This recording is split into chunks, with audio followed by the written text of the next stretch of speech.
assunto hoje é ungidos e designados para a ação. Em Atos, Jesus ordenou aos seus apóstolos uma palavra muito santa e eu nunca acreditei que esta palavra é tão especial como as pessoas fazem parecer ser.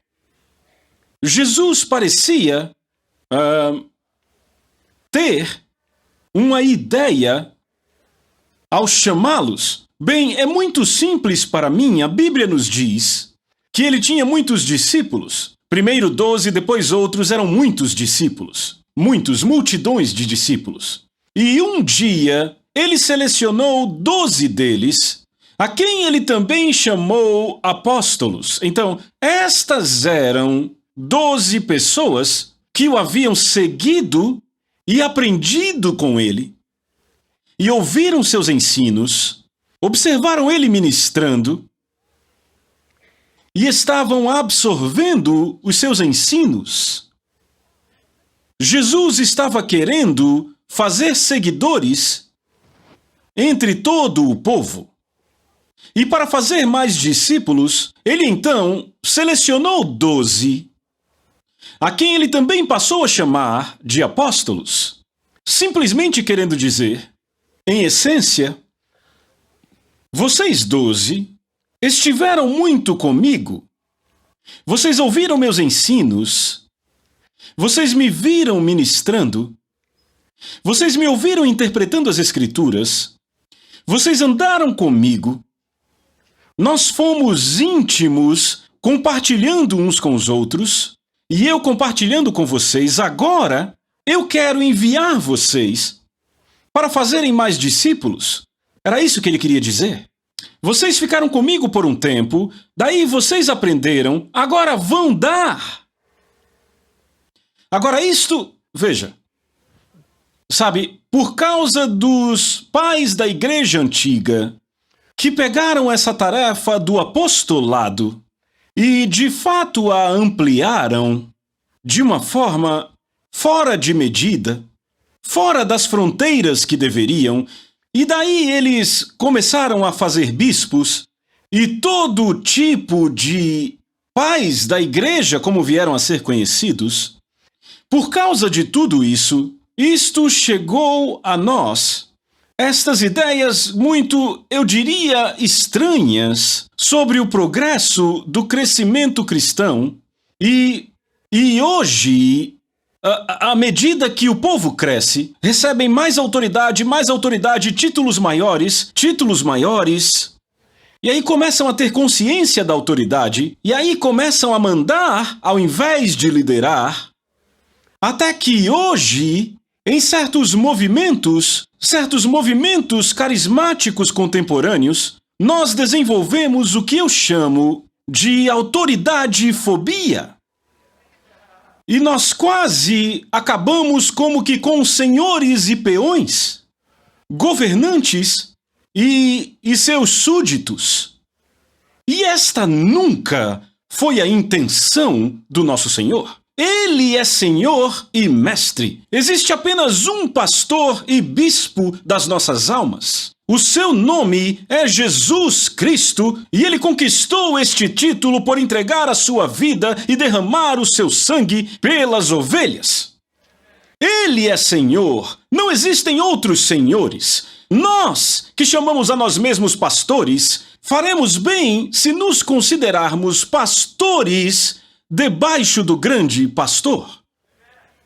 Então podemos deixar de lado toda esta autoridade e fobia que a propósito tem se apossado por seu ímpeto, por sua natureza, por todo o assim chamado ensino sobre mulheres, a ponto de desenvolvermos esta fobia que trata de mulheres se submetendo e se sujeitando, e aí acabamos levando as nossas correntes de comando, embora Deus não tenha nenhuma. Homens em autoridade amam correntes e sempre querem trazer escravos acorrentados.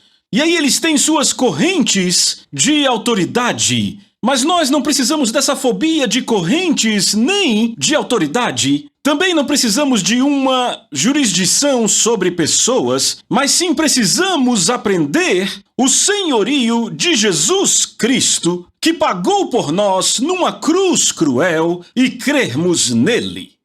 Agora, eu estou falando sobre estes apóstolos. Jesus ordenou apóstolos que ele havia escolhido. Agora, eu não sei.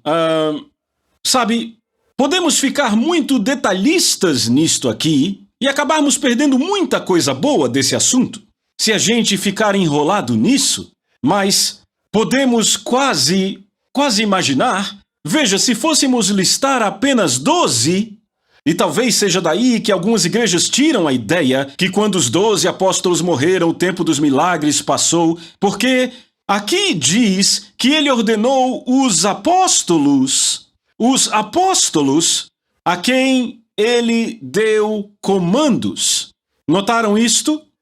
Até ao dia em que foi elevado às alturas, depois de haver dado, por intermédio do Espírito Santo, haver dado mandamentos aos apóstolos que escolhera. Então podemos encerrar o argumento de que eram apenas 12 a quem ele ordenou que voltassem para Jerusalém e esperassem a promessa do Pai. Seria também ridículo, e eu fico feliz porque apóstolos aqui está escrito com letra minúscula, de forma que eu sei que ele está falando daqueles que foram enviados. Todo aquele que ele escolheu para segui-lo e que treinou e que fez deles discípulos, então ele se virou para eles, os chamou para perto e os enviou. E aí, neste sentido, apóstolos, com A minúsculo, se você quiser pôr dessa forma, para não se comprometer e deixar os 12 santos o suficiente, sabe, isso não me incomoda, mas incomoda muita gente e muitas doutrinas, então temos que cuidar, mas pelo menos com A minúsculo, eles, os enviados. Então, vamos falar hoje sobre destes mandamentos que ele deu aos apóstolos a quem ele escolhera. E determinou-lhes que voltassem e esperassem a promessa do Pai e por aí vai. Então, em Atos, capítulo 1, verso 8, ele continua e diz: vocês vão receber poder depois que o Espírito Santo tiver descido sobre vocês, e vocês serão minhas testemunhas até as partes mais remotas da terra. E este é o estímulo no corpo de Cristo, entre os seguidores de Jesus Cristo, o fato de nós recebermos esta unção para que possamos levar conosco este compromisso. Este é o plano de Deus para cada um de nós. É um compromisso de ação. Agora, o verso que eu escrevi, quando escrevi o poema cujas iniciais são a palavra milagre, o verso que escrevi dizia assim: a quarta grande chave, em inglês é M-I-R-A-C, M-I-R-A de ação, a quarta grande chave na palavra milagre, para me ajudar a fazer Cristo conhecido, vem da letra A e representa a ação. Por obras, as suas sementes são semeadas. Veja, eu realmente acredito que é desta forma que a obra de Deus e a semente de Deus deve ser semeada nas vidas das pessoas, por obras. Eu não consigo imaginar uma ilustração melhor disso do que o irmão Frankel vindo aqui esta manhã e tendo recebido esses testemunhos destas obras e a bondade e a amizade deste amável cristão de Porto Rico, ele finalmente conseguiu trazê-lo à igreja e apresentou a ele. E aí, como vimos, ele se levantou, abriu sua boca e disse: eu aceito Jesus Cristo como meu Salvador pessoal. Esta é uma maravilhosa colheita a partir das sementes que foram semeadas no jovem irmão Frankel pelas obras de um cristão porto-riquenho. É isto que Deus quer.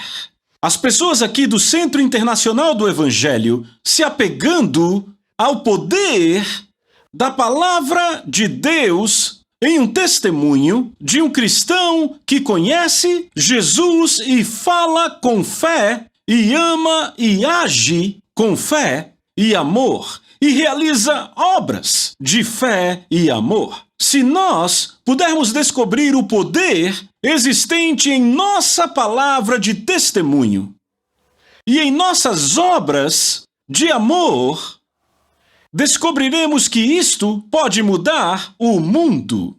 E aqui está um homem que deveria ter preconceito e ser hostil a qualquer conexão com Jesus, que cresceu num lar tão anti-Jesus, que quando a mãe descobriu sobre ele, o pôs para fora, rasgou suas roupas e disse: eu nunca tive você, você nunca pertenceu a mim, você está fora.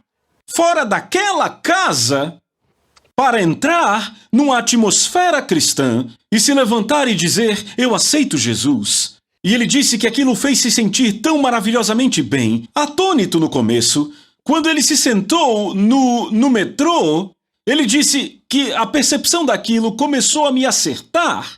E eu estava tão feliz, intensamente, que eu sentia como se eu nem estivesse sentado no meu assento, no vagão, naquele metrô. Ele estava tão alegre que sentia como se pudesse ver para sempre aquele Jesus vindo até ele. O poder na semente da palavra de Deus. Agora deixa eu dizer algo. Ouçam aqui, principalmente os jovens. As pessoas mais velhas não estão mudando tanto quanto pensam, mas os jovens, vocês podem mudar, podem aceitar coisas novas.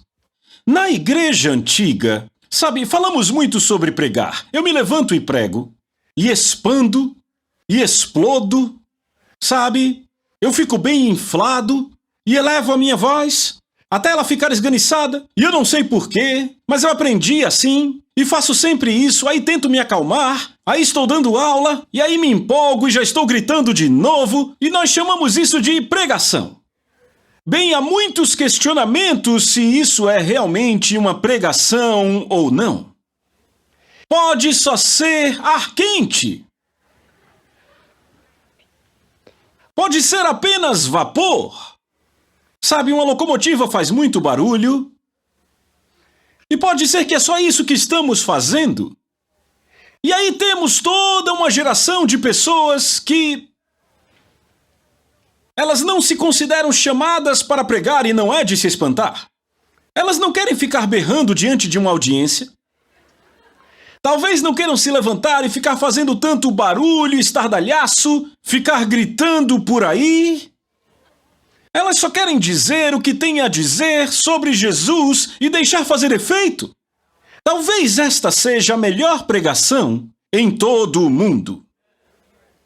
Billy Graham disse: a maior necessidade no mundo é pela pregação do simples Evangelho de Jesus Cristo, mas não pelo pregador profissional, mas pelo homem ou mulher comum das ruas que simplesmente conta o que ele ou ela sabe sobre Jesus Cristo. É disto que o mundo precisa.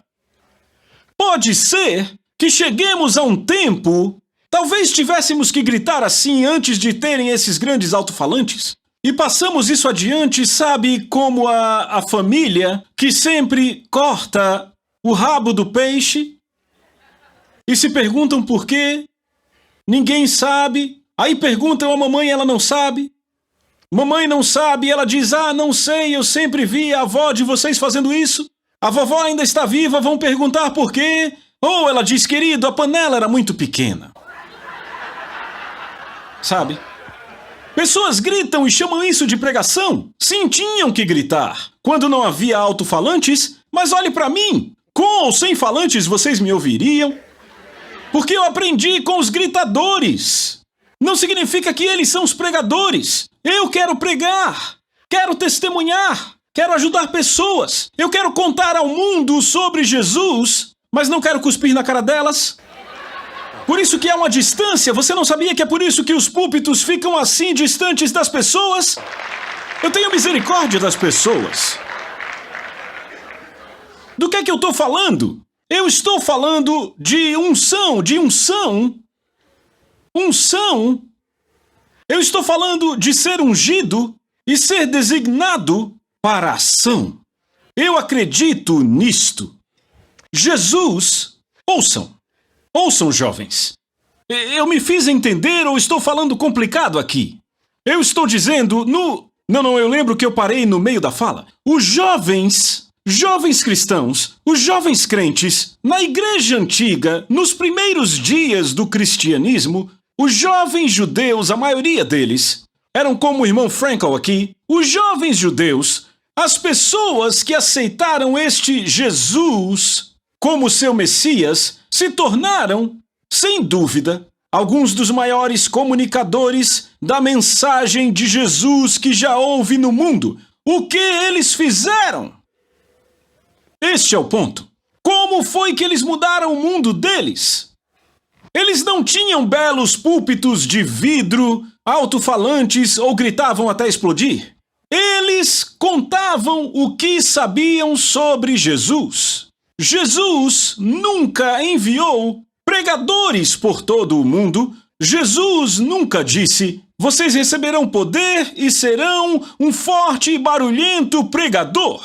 Ele disse: vocês serão minhas testemunhas. O que o mundo quer são pessoas que conhecem Jesus Cristo, que sabem por que creem, no que creem, alguém que venha e faça o que aquele porto-riquenho fez, que ganhe pessoas, que ame pessoas, que ajude pessoas, se misture com pessoas, aprenda sobre pessoas, saiba sobre pessoas, se torne amigo de pessoas e mostre às pessoas o caminho de Jesus e as faça se identificar com este Jesus, o Messias de Deus. Aleluia! É por isso que o mundo está esperando, e eu quero aprender a ser um destes. Você quer? Para isto, estamos crendo em Deus, para uma rede de crentes se enraizando nas suas casas. Estamos crendo que cristãos individuais nesta comunidade vão pegar a ideia e vão começar a abrir suas casas em certas noites e vão pegar a mensagem que a pastora Ladona, ou Daisy ou eu pregamos, vão pegar a essência dela e vão entregá-la em suas casas e ensiná-la a pessoas em sua vizinhança, amigos.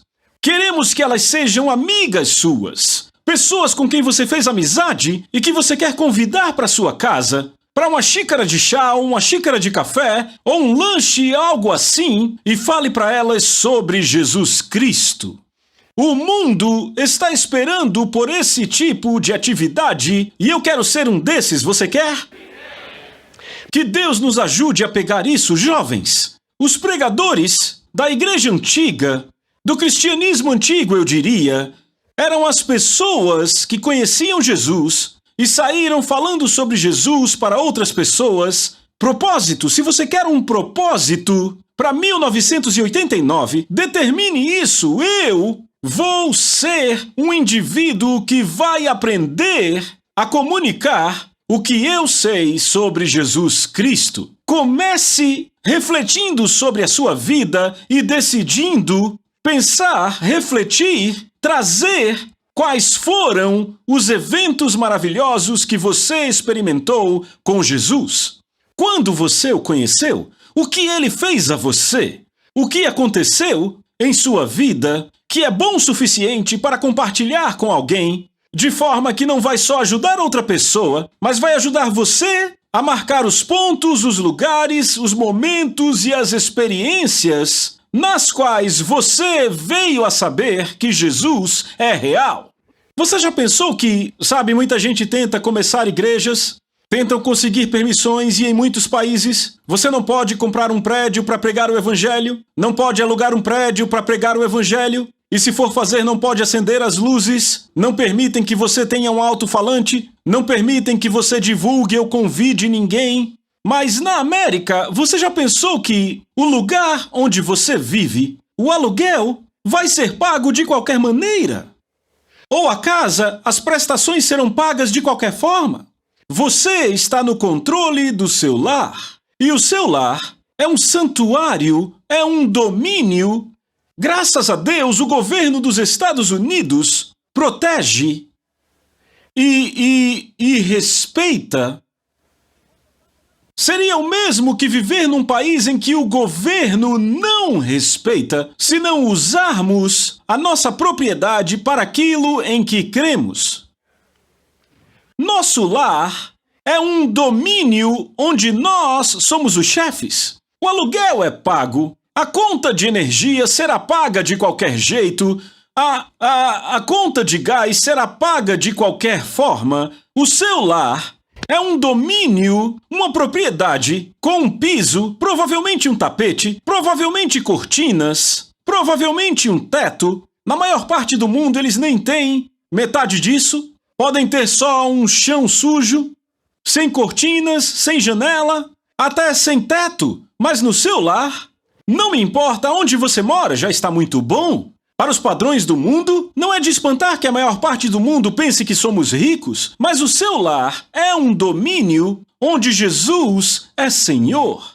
Mas ele pode muito bem não ser se você não usar esta propriedade como a igreja antiga usou a sua propriedade.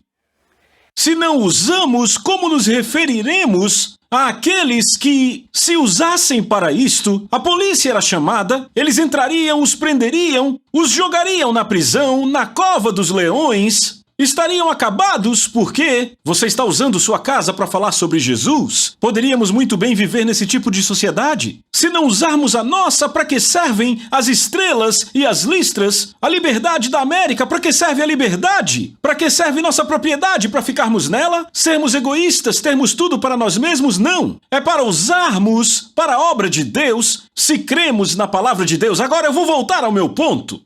Os cristãos antigos, os crentes antigos que aceitaram Jesus, como você, irmão Frankel, que aceitou Jesus, eles o aceitaram ao custo da rejeição.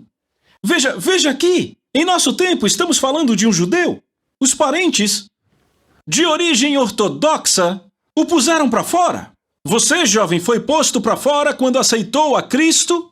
Ou seus pais se alegraram, te encorajaram? Se você não responde, dando a eles o seu melhor e seguindo a Jesus, servindo a Ele e convidando outros jovens para a sua casa, para uma festa para falar sobre Jesus, você poderia muito bem ser como o irmão Frankel, posto para fora, abandonado. Não queremos mais saber de você, não volte mais aqui. Você não nasceu aqui, não pertence a nós. Ou você poderia muito bem estar na Albânia, onde você nem ousa sequer falar com um colega jovem seu sobre Jesus, senão você é preso e mantido em prisões ou campos de trabalho. Nós temos tanto em nosso país e isto é muito bíblico. Usarmos isso para a glória de Deus. Eu estou falando sobre ser ungido e designado para a ação.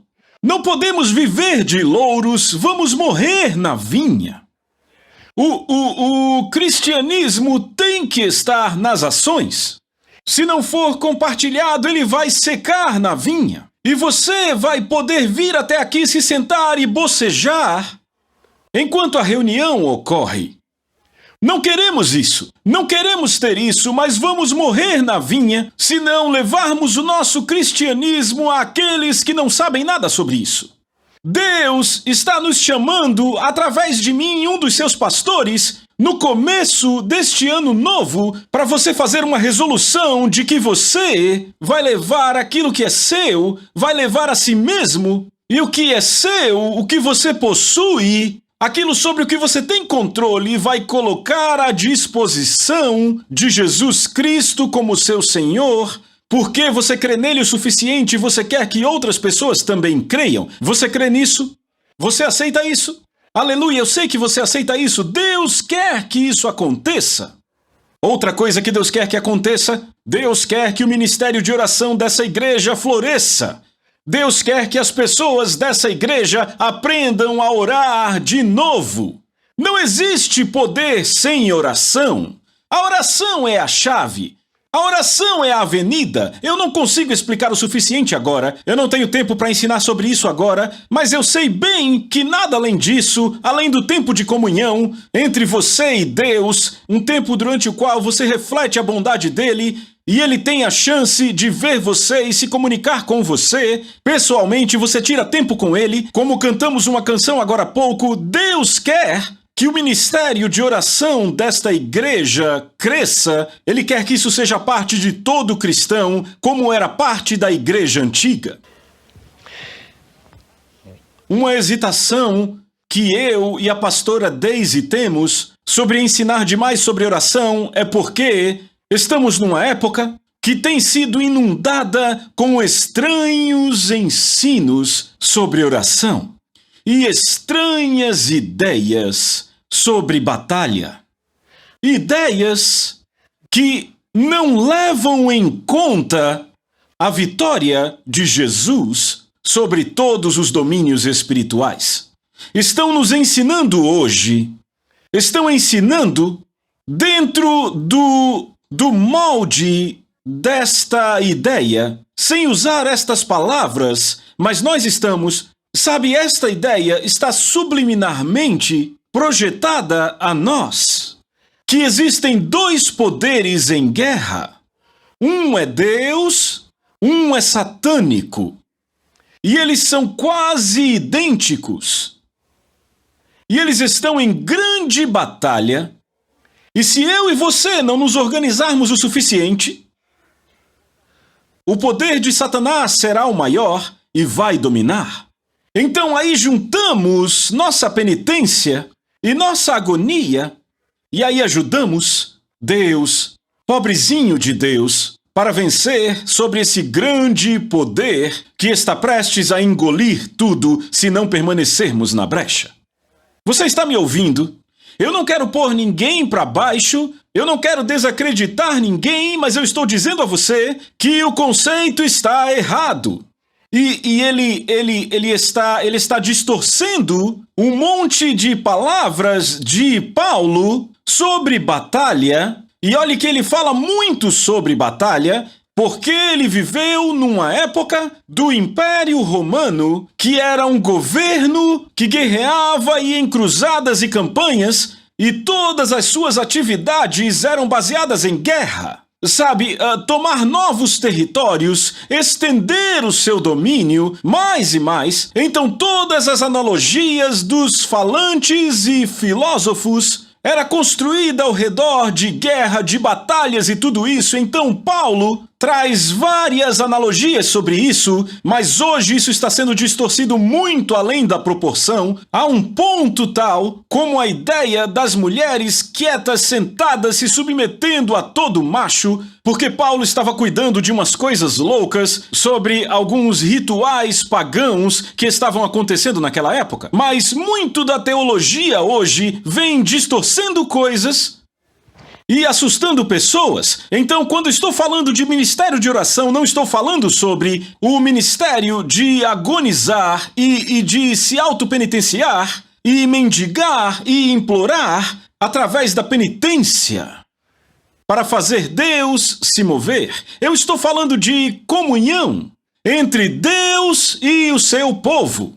Eu estou falando sobre um tempo de reflexão diante da presença de Deus, confessando e afirmando os ideais de Deus, ouvindo Ele ecoar de volta para nós, através da sua palavra, os seus ideais, e descansar e se alegrar no grande triunfo do que Jesus conquistou para todos nós, no poder espiritual, vencendo, derrotando, triunfando sobre todos os poderes e domínio espiritual das trevas. Sabe, quando ouvimos algumas pessoas ensinando e pregando hoje, parece que Jesus não triunfou sobre nada, muito menos fez uma exibição pública disso. Mas ele fez! E toda a minha abordagem ao ministério de oração, ao ministério de intercessão, deve ser baseada nas conquistas de Jesus em sua morte sacrificial por nós. Uma grande coisa que ele fez foi derrubar potestades e principados e trazê-los, fala aí de sujeição não para mulheres, são demônios que são trazidos à sujeição por nós. Glória a Deus. Se você quer governar sobre algo, não se preocupe com governar sobre a parte feminina do corpo de Cristo. Governe sobre os demônios. Aleluia! Você crê nisso? Louvado é o nome do Senhor. Deus nos ungiu e Deus nos designou para a ação, para fazermos algo. Deus nos ungiu e Deus nos designou. Ouçam, deixa eu dizer algo. Jesus veio e deu um chamado. Desde que ele deu o chamado, já foram dados tantos chamados. E todo mundo busca um chamado e espera por um chamado. Um chamado para a China, um chamado para a África, um chamado para entrar nos negócios, um chamado para começar algo, um chamado, todo tipo de chamados. Eu nem consigo enumerar quantos chamados. Um chamado... algumas pessoas recebem chamados para a comunicação, recebem chamados para o evangelismo, recebem chamados como missionário. Todo tipo de chamado. Tanto que em muitas escolas hoje, se você não tem um chamado, não deve nem se envolver. Se você não teve uma visão ou ouviu uma voz, ou se não viu um elefante branco, algo assim, você deve continuar esperando e esperando até que o seu chamado chegue. Um disparate. É um absurdo. Tem um monte de bobagem sendo falada por aí. Deus, ouçam, jovens, todas as pessoas, todos, Jesus veio e entregou um chamado. Ele disse, sigam a mim.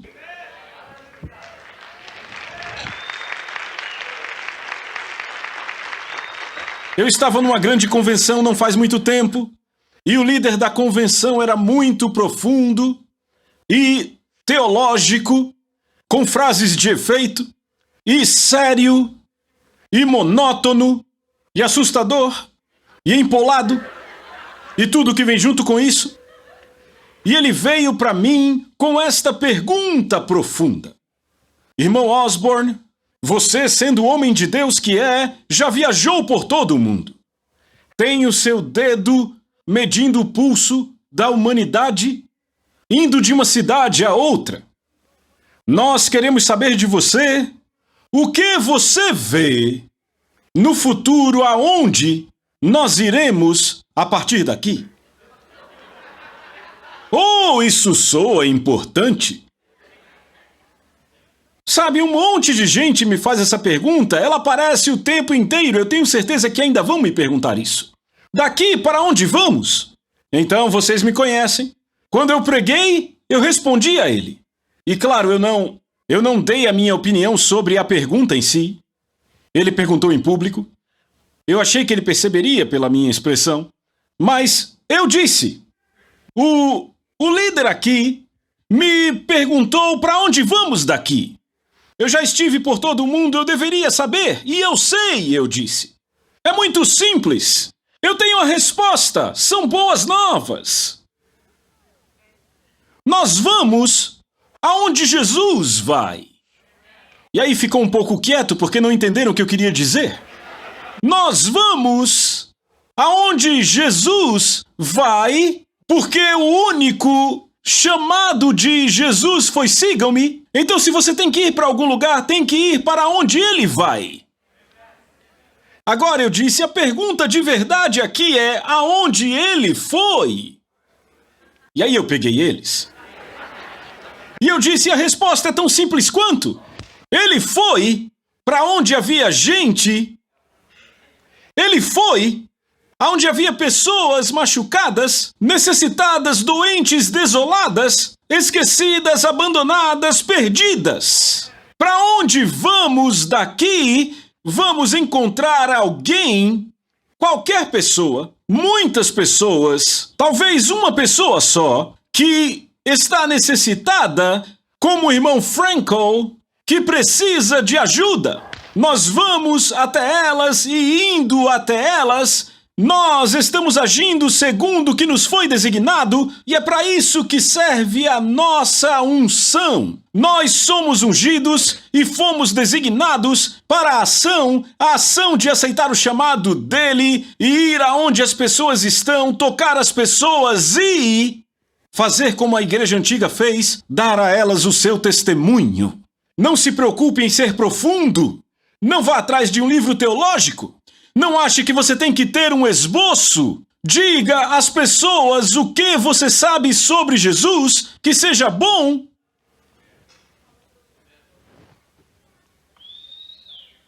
E faça elas se levantarem, estique o seu microfone e elas dirão: eu aceito Jesus. Antes de perceberem o que estão dizendo. Porque a semente do evangelho que você planta é tão poderosa que vai refazê-las se você colocá-la nelas. Mas temos que colocar. Amém? Esta é a paixão da liderança desta igreja para este ano, que nós possamos descobrir que nós somos ungidos e que fomos designados.